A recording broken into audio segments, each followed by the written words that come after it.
Sebanyak 17 anggota Polda Sumatera Barat menggunakan kekerasan terhadap anak dan pemuda yang ditangkap karena diduga hendak tawuran. Kasus kekerasan anggota Polda Sumbar ini terkuak setelah Lembaga Bantuan Hukum atau LBH Padang mengungkap dugaan kematian Afif Maulana, anak berusia 13 tahun akibat disiksa polisi. Setelah kasus kematian Afif viral, Kepala Polda Sumbar Inspektur Jenderal Suharyono bereaksi dengan mengatakan polisi akan mencari pihak yang memviralkan kematian Afif akibat disiksa polisi. Alih-alih menginvestigasi kematian Afif dengan benar, Polda Sumbar malah merasa menjadi korban trial by the press dan berniat mencari orang yang memviralkan kasus itu.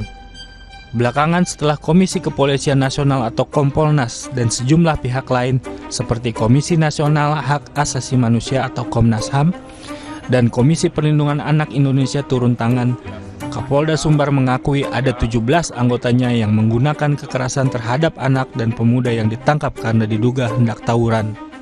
Ketua Harian Kompolnas, Inspektur Jenderal Purnawirawan Beni Joshua Mamoto menyebutkan sejumlah fakta yang beredar di media dalam kasus kekerasan polisi di Sumbar ini terbukti.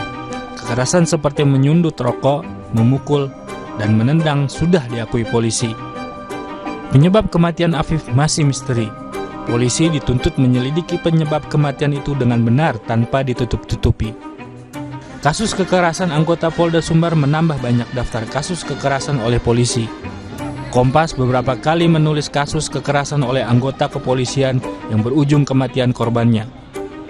Mei tahun lalu, seorang tersangka kasus pencurian sepeda motor Oki Kristodiawan tewas dianiaya anggota Polres Banyumas, Jawa Tengah. Februari 2022, seorang tahanan kasus pencurian dengan perusakan Hermanto tewas, diduga akibat penganiayaan selama pemeriksaan di kantor Polsek Lubuk Linggau Utara, Sumatera Selatan. Desember 2020, 3 anggota Polres Balikpapan menganiaya tersangka kasus pencurian Herman hingga tewas. Tahun lalu, Kontras membuat laporan sepanjang Juli 2022 hingga Juni 2023 ada 622 peristiwa kekerasan yang melibatkan anggota Polri. Ironis, mengingat Polri yang seharusnya mengayomi dan melayani masyarakat justru menjadi pelaku kekerasan terhadap anggota masyarakat.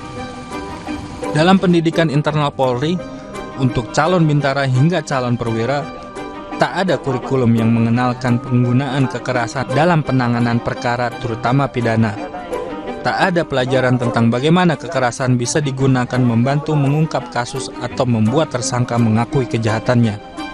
Namun, penggunaan kekerasan terus terjadi, seolah diwariskan dari generasi ke generasi. Kepala Polri dan jajaran pimpinan Polri harus bersikap tegas untuk menghentikan fenomena kekerasan yang dilakukan polisi. Jadikanlah polisi seperti jati dirinya, sebagai pelindung dan pelayan masyarakat.